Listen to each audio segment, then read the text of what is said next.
नमस्ते दोस्तों, स्वागत है आपका हमारे चैनल पर एक और नई वीडियो में। पहले एक फास्ट रिकैप। पिछले वीडियो में हमने चैप्टर्स 1 से 11 तक देखा था। डिंग सोंग्यान एक आधुनिक इंसान था जो इस दुनिया में ट्रांसमाइग्रेट हो गया। वह रिंग फैमिली में जागा, अपनी बहन किंग्यान के साथ मिला। उसने धीरे धीरे इस खतरनाक दुनिया को समझा जहां कल्टीवेशन, दिव्य जानवर, सीक्रेट आर्ट्स और खतरनाक ताकतें हैं। उसने मार्केट में स्टोरी टेलिंग की, जानकारी इकट्ठी की और कई घटनाओं से गुजरा। आखिरकार वह secret classic of mountains and seas की एक नकल हासिल करने में सफल हुआ। लेकिन अब समस्या यह है कि असली किताब पहले ही बिक चुकी है। पूरा परिवार खतरे में है। हॉलमास्टर चेन और दूसरे लोग भी इसमें शामिल हो रहे हैं। अब देखते हैं चैप्टर 12 में क्या होता है। चैप्टर 12 है प्राइसलेस। डिंग सोंग्यान मन ही मन उस पुराने जोक पर मुस्कुरा रहा था जिसे उसने पहले रिएक्ट किया था। अचानक उसके दिमाग में एक विचार आया। मोमेंट में डिंग सोंग्यान ने सोचा कि क्या वह उस पुराने जोक को फिर से रिएक्ट कर रहा है। मैंने इसे पहले देखा है क्या? फिर उसने खुद ही जवाब दिया, नहीं, मैंने इसे पहले नहीं देखा है। लेकिन जल्दी ही उसकी खुशी उड़ गई। वह एक बहुत खतरनाक तूफान में फंस गया था जो classic of mountains and seas के ऊपर मंडरा रहा था। उसने महसूस किया कि असली चीज तो पहले ही बेच दी जा चुकी है और अब वह सिर्फ एक नकल लेकर घूम रहा है। सब कुछ गलत हो चुका था। यह बात बाजार में बहुत आम थी कि लोग नकल वाले सामान बेचते फिरते हैं। कोई भी आसानी से नकल खरीद सकता था। लेकिन डिंग सोंग्यान को यकीन नहीं हो रहा था। क्या वाकई कोई इतना हिम्मती हो सकता है कि सीक्रेट क्लासिक की नकल बना ले? उसने सोचा कि शायद मूल डिंग सोंग्यान ने गुप्त रूप से नकल बनाई होगी। लेकिन फिर उसकी आंखें सिकुड़ गईं। यह एक बहुत अनचाहा और अप्रिय अतिथि की तरह था। अगर वह मूल सीक्रेट क्लासिक को वापस लाने के लिए डिंगलिंग प्रीफेक्चर चला जाए तो क्या होगा? लेकिन अगर वह घर पर ही रहता है तो उसका पूरा परिवार खतरे में पड़ जाएगा। उसके माता पिता, भाई बहन, सब पर मुसीबत आ सकती थी। अगर यह राज खुल गया कि उनके पास नकल है तो पूरा परिवार नष्ट हो सकता था। मूल डिंग सोंग्यान शहर के बाहर वाले खंडहर मंदिर में गया था। वहां उसने बिजनेस का एक नया पीस तैयार करने की योजना बनाई थी। उसने कुछ जेवर निकाले और डिंगलिंग प्रीफेक्चर लौटने की तैयारी की। यह सब जानकर डिंग सोंग्यान को थोड़ी राहत मिली। कम से कम अब उसे समझ आ रहा था कि क्या हो रहा है। अब सवाल यह है, मूल डिंग सोंग्यान ने सीक्रेट क्लासिक कहां से हासिल किया था और वह कहां से लौटकर घर आया था? डिंग सोंग्यान ने खुद पर थोड़ा कड़वा हंसा और मन ही मन बोला, अगर तुम मरने जा रहे हो तो ठीक है, लेकिन क्या तुम इस पहाड़ जैसी बड़ी समस्या को पीछे छोड़कर जा सकते हो? हॉलमास्टर चेन के साथ हुई बातचीत के बाद डिंग सोंग्यान को एहसास हुआ कि वह सिर्फ सतह पर ही देख पा रहा था। असली समस्या बहुत गहरी थी। उसने फैसला किया कि वह चेन हाउसहोल्ड को कुछ भी नहीं बताएगा। अगर उसने बताया कि ये नकल है तो सब कुछ बर्बाद हो जाएगा। अब डिंग सोंग्यान ने खुद को तैयार किया। उसकी नजरें उस सीक्रेट क्लासिक की किताब पर टिकी हुई थी। इसके पास आने से पहले मुझे इसे अच्छी तरह से पढ़ लेना चाहिए। उसने किताब खोली। पहले पन्ने पर लिखा था, फेई के रूप में प्रकट होने वाला, कुछ शारीरिक विशेषताएं, लाल आंखें और सफेद बाल। डिंग सोंग्यान ने आगे पढ़ना शुरू किया। किताब में क्यून्युआन वॉशिंग मेथड का पूरा वर्णन था जो फेई की कल्टीवेशन मेथड थी। फिर उसने 5 थियर्ची के बारे में विस्तार से पढ़ा। Celestial teaching of the central heaven emperor, यह बहुत शक्तिशाली थी। यह अमरत्व का रास्ता दिखाती थी। फिर किताब में अलग अलग दिव्य प्राणियों के नाम और उनके गुण बताए गए थे। डिंग सोंग्यान ने एक एक करके सब कुछ ध्यान से पढ़ा। मैं आपको हर एक को डिटेल में बताता हूँ। नॉर्दर्न एम्परर झुआनजू, सर्दियों की ठंड, पानी, बर्फ और ऊर्जा से जुड़ा दिव्य प्राणी। यह उत्तर दिशा का राजा है। इसकी शक्ति से आप ठंडी ऊर्जा, बर्फ और पानी को कंट्रोल कर सकते हैं। झुलोंग द टॉर्च ड्रैगन, आग और रोशनी का प्रतीक टॉर्च ड्रैगन, यह आग की शक्ति देता है।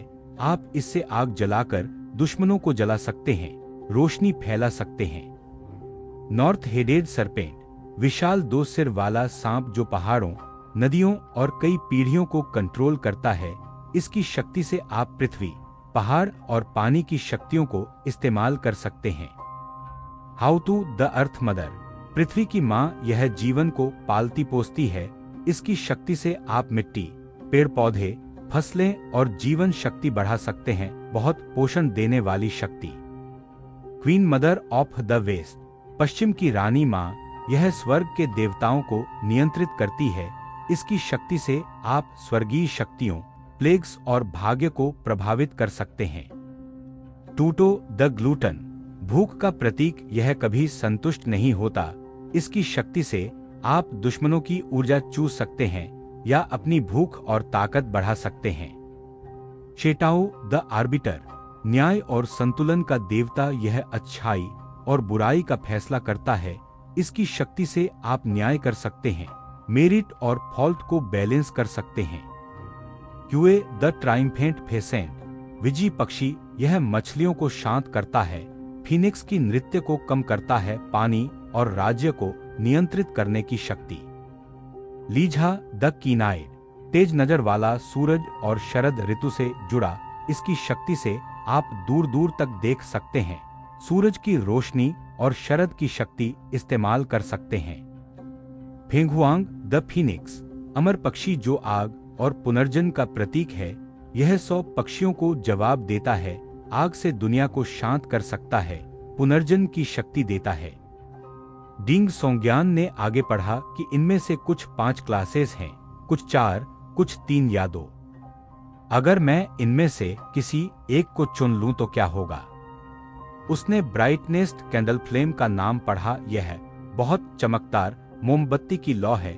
इससे लंबी रोशनी मिलती है, गहरी अंधेरी जगहों को भी रोशन कर सकती है।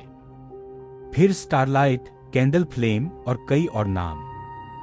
लेकिन फिर उसके मन में सवाल उठा, अगर ये सब अलग अलग दिव्य जानवर हैं तो क्या इनके बीच टकराव होगा? क्या एक साथ कई शक्तियां लेने से समस्या हो सकती है? वह बहुत देर तक इन विचारों में खोया रहा। उसने सोचा कि अभी कुछ भी चुनना सही नहीं होगा। मुझे अभी कुछ नहीं मिल रहा है। डिंग सोंग्यान ने पढ़ा कि कुछ 5 क्लासेस, कुछ 4, कुछ 3 या 2 हैं। उसने ब्राइटनेस कैंडल फ्लेम पढ़ा, बहुत चमकदार लौ जो लंबी रोशनी देती है, गहरी अंधेरी जगहों को रोशन करती है। स्टारलाइट, कैंडल फ्लेम और कई और। लेकिन फिर उसके मन में सवाल आया, अगर ये अलग अलग दिव्य जानवर हैं तो क्या इनके बीच टकराव होगा? वह बहुत देर तक सोचता रहा। मुझे अभी कुछ नहीं मिल रहा है। अब वह पढ़ चुका था और फैसला करने वाला था। डिंग सोंग्यान ने किताब को वापस रखा। उसके मन में बहुत सारे विचार घूम रहे थे। उसने सोचा कि अगर वह इनमें से किसी एक दिव्य जानवर की शक्ति चुन ले तो क्या होगा, लेकिन कई शक्तियां चुनने पर टकराव हो सकता है। वह बहुत सावधान था। उसने फैसला किया कि अभी कुछ भी नहीं चुनना चाहिए। फिर उसकी बहन किंग्यान पानी लेकर आई और पूछा, सेकंड ब्रदर, तुम क्या पढ़ रहे हो? डिंग सोंग्यान ने तुरंत किताब बंद कर दी और बोला, कुछ खास नहीं। उसने बहन को जवाब दिया। अब उसे किताब को अच्छे से छुपाना था। उसने किताब को किताबों के ढेर में छुपा दिया। आखिर में उसने एक पन्ना खोला जिस पर लिखा था, Kai did not succeed to the throne of Theach. He became merely the human sovereign. Chapter 13 history. Thearch का सिंहासन सेलेस्टियल थियार्क की पोजीशन को रेफर करता है और ह्यूमन सोवरेन मॉर्टल वर्ल्ड का सम्राट है। डिंग सोंग्यान की नजर में किताब के प्रति दिलचस्पी और बढ़ गई। किंग्यान ने उसका जवाब सुना और उसके चेहरे पर समझ की मुस्कान आ गई। जल्दबाजी करने की कोई जरूरत नहीं है ना। कुछ और दिन आराम कर लो, फिर उस बारे में सोचना। पढ़ना भी आराम का एक रूप है। डिंग सोंगयान के पास हमेशा जवाब तैयार रहता था। किंगयान ने आगे नहीं पूछा, वो स्क्रीन के पीछे चली गई और वापस आई किताबों, कागज, ब्रश, इंकस्टोन और स्याही के साथ। मैं अपनी कैलीग्राफी प्रैक्टिस करने जा रही हूं। उसका लहजा हल्का था जब वो मेन रूम की तरफ बढ़ी। डिंग सोंगयान ने उसे विदा किया और पूरी तरह से स्टोरी टेलिंग स्क्रिप्ट पर ध्यान केंद्रित कर लिया। स्क्रिप्ट बहुत संक्षिप्त रूप में लिखी गई थी, प्राचीन युग के बारे में। इसमें सिर्फ इतना लिखा था कि झुआनक्सु ने थियार्क के सिंहासन का उत्तराधिकार लिया और चोंग और ली को आदेश दिया कि वो स्वर्ग और पृथ्वी के बीच का कनेक्शन काट दें। उसके बाद सेलेस्टियल थियार्क मनुष्यों के बीच चलता रहा और एक साथ ह्यूमन सोवरेन के रूप में सेवा करता रहा। क्रम में तांग याओ, यूशोन, शिया यूजब। सीक्रेट क्लासिक की टिप्पणियों के अनुसार सम्राट झुआनक्सु नॉर्थर्न एम्परर है, ब्लैक एम्परर है। वो 5 डायरेक्शनल एम्परर्स में से एक है, लेकिन बिल्कुल सबसे ऊंचा नहीं। तो आजकल के लोग इन लाइनेज को क्यों नहीं समझ पाते? प्राचीन बातें सत्यापित करना बहुत मुश्किल है, लेकिन इतना बड़ा काम करने वाला, जिसने स्वर्ग और पृथ्वी को अलग किया, वो गलत कैसे हो सकता है? और हर खाता, अगर वो सेलेस्टियल थियार्क था तो वो कौन था? डिंग सोंगयान ने जल्दी से कुछ और किताबें पलट ली। उसने काफी देर तक सोचा, फिर अनिश्चित अंदाज में एक अनुमान लगाया। सीक्रेट क्लासिक को माना जाता है कि वो एम्परेनोटेटेड classic of mountains and seas से कॉपी किया गया है और सभी बड़े सेक्ट्स इसे बेहद सीरियसली लेते हैं। याओ, ये गलत होने की संभावना कम है। क्या हो सकता है कि सेलेस्टियल थियार्क कोई लाइनेज न होकर एक पोजीशन हो कि जो कोई भी ग्रेट वे के साथ यूनाइट हो जाता है वो सेलेस्टियल थियार्क बन जाता है? या फिर लाइनेज और पोजीशन अलग अलग हैं, यहां तक कि लाइनेज के साथ अगर कोई करेस्पॉन्डिंग रियल्म तक नहीं पहुंचा तो वो सेलेस्टियल थियार्क नहीं बन सकता। उस स्थिति में ब्लैक, ग्रीन, फ्लेम या व्हाइट एम्परर्स में से जो भी ग्रेट वे के साथ यूनाइट होता है वो टेम्पोररी रूप से थियार्क की भूमिका निभाएगा जब तक कोई सही लाइनेज वाला नहीं आ जाता। और अलग करने के बाद भी सेलेस्टियल थियार्क ने अभी भी मॉर्टल वर्ल्ड पर राज किया, सिर्फ तब गायब हो गया जब क्यू ने शिया डायनेस्टी की नींव रखी। इसके पीछे क्या कारण छिपा हो सकता है? डिंग सोंगयान इसे समझ नहीं पाया और ज्यादा समय नहीं लगाया। मिथोलॉजिकल एज के राज किसी साधारण स्टोरी टेलर से क्या लेना देना? इसमें समय बर्बाद करने का कोई फायदा नहीं था। उसे ऐसा महसूस हुआ जैसे वो एक सपना देख रहा हो जो तितली बनकर जागा हो और सोच रहा हो कि वो इंसान है या तितली। उसने अपने भावनाओं को कंट्रोल किया और ठंडे दिमाग से उपयोगी जानकारी और पैटर्न ढूंढने लगा। कई डायनेस्टियां गायब हैं, कुछ नई आई हैं, लेकिन जिन्हें मैं पहचानता हूं शिया, किन, हान, वेई, उनकी सीक्वेंस सही है। रैप्सोडी, कविता, गीत, क्रोनोलॉजिकल ऑर्डर जिसमें हर एक फलफूली वो भी मैच करता है। अगर मैं इसे एक शब्द में कहूं, डिंग सोंगयान की भौहें हल्की सी सिकुड़ गईं। डिस्प्लेसमेंट, एक डिस्प्लेस्ड टाइमलाइन। स्क्रिप्ट खत्म करने और इस दुनिया के इतिहास की बेसिक समझ हासिल करने के बाद उसने अपनी राइटिंग मटेरियल्स इकट्ठी की, वेस्ट विंग से बाहर निकला और किंगयान के पास आकर बैठ गया। उसने कागज पर फैलाया और इंकस्टोन पर ब्रश घुमाने लगा, हालांकि थोड़ा अजीब तरीके से। किंगयान, जो अपनी कैलीग्राफी पर फोकस कर रही थी, ने ऊपर देखा और अपना इंकस्टोन टेबल के बीच में सरका दिया। मेरा इस्तेमाल कर लो। ठीक है, डिंग सोंगयान ने बिना बहस के स्वीकार कर लिया। उसने सिर्फ बचपन में 2-3 साल ब्रश कैलीग्राफी प्रैक्टिस की थी। उसकी मुद्रा ठीक थी, लेकिन जैसे ही ब्रश कागज से टकराया उसकी कमी साफ दिखी और जो अक्षर निकले वे जितने बुरे हो सकते थे उतने ही बुरे थे। सबसे महत्वपूर्ण बात, वो सिर्फ सरलीकृत अक्षर ही लिख पाता था और उनमें से भी कई भूल गया था। वो प्लान कर रहा था कि अंत में किंगयान से पूछ लेगा, सेकंड ब्रदर, वो कौन से कैरेक्टर्स हैं? किंगयान ने गर्दन लंबी करके टेबल के पार देखा। डिंग सोंगयान ने शांतिपूर्वक जवाब दिया। मैंने ज्यादातर यादें खो दी हैं, याद है ना? मैं कई कैरेक्टर्स ठीक से लिखना भूल गया हूँ। मैं सिर्फ सरलीकृत वर्जन ही लिख पाता हूँ। कुछ मुझे तुमसे पूछने पड़ेंगे। ईमानदारी से शुरू करने का यही फायदा था। बाद में बहाने सोचने की जरूरत नहीं पड़ी। एक कैजुअल जवाब ने सब सुलझा दिया। तुम अब मुश्किल से लिख भी पाते हो। किंग्यान ने ब्रश रख दिया और उसके पास आकर खड़ी हो गई। वो एक पल के लिए कागज को देखती रही। उसके चेहरे पर हल्की सी मुस्कान आई। कुछ सरलीकृत रूप पुराने जमाने में स्कॉलर्स द्वारा इस्तेमाल किए गए थे, इसलिए वे पहचानने लायक हैं। सेकंड ब्रदर, तुम क्या लिख रहे हो? कल रात मुझे एक इंस्पिरेशन आया। मैं एक कहानी लिखना चाहता हूँ जिसमें एक याओ इंसान में बदल जाता है। डिंग सोंगयान ने सोचा। एक बार पूरी कहानी लिख लो तो मैं उसे साफ सुथरा करके तुम्हारे लिए कॉपी कर दूंगी। मैं इसे स्टोरी टेलर्स गिल्ड में ले जाऊंगी और देखूंगी कितने में बिकती है। मैं तुम्हें शेयर दूंगी। इससे तुम अपनी प्राइवेट फंड्स बचा लोगे। किंग्यान की आंखें तुरंत चमक उठी। हाँ, मैं बहुत पसंद करूंगी। पैसे का जिक्र उसे कुछ याद दिला गया। सेकंड ब्रदर, क्या तुमने क्यों झोंघेंग के लिए गिफ्ट खरीदा है? डिंग सोंगयान चुप हो गया। मैं भूल गया। ठीक है, मैं आज रात फादर या मदर के साथ बाहर जाकर कुछ देख लूंगी, या कल सुबह भी काम चल जाएगा। किंग्यान ने मुस्कुराते हुए इसे टाल दिया और अपनी प्रैक्टिस जारी रखी। वो खूबसूरत नाजुक स्टाइल में लिख रही थी। वो सोच ही रहा था कि आधा बंद दरवाजा धकेलकर खुल गया। लियू युआजो अंदर आई, ब्लैक गॉज वेल पहने हुए। मदर, सेकंड ब्रदर की समस्या सॉल्व हो गई है।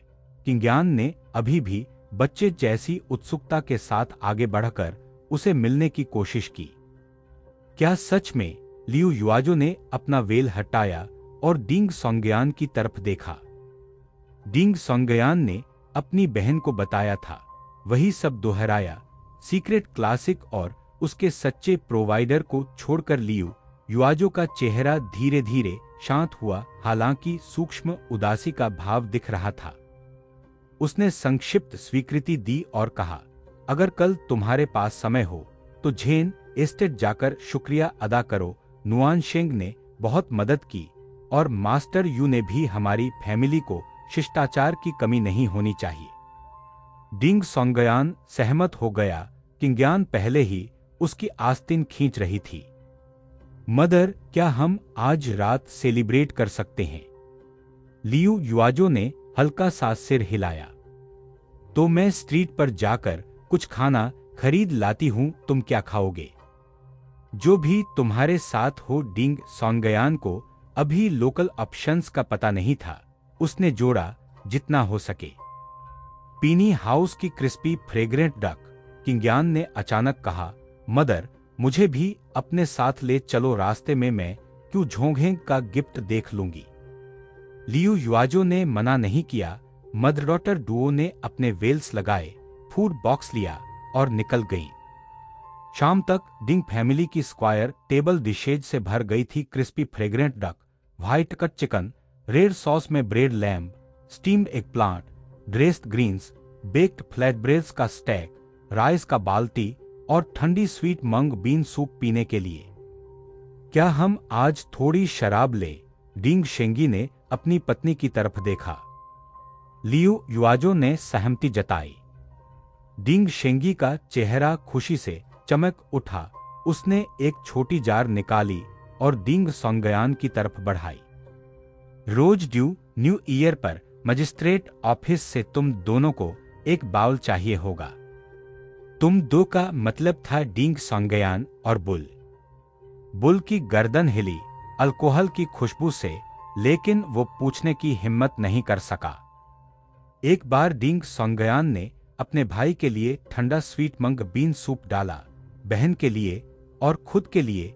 डिंग शेंगी ने वाइन बाउल उठाया, टेबल के चारों ओर देखा और ऊंचे स्वर में बोला, काश हमारी फैमिली की बदकिस्मतियां खत्म हों और अच्छा भाग्य आए।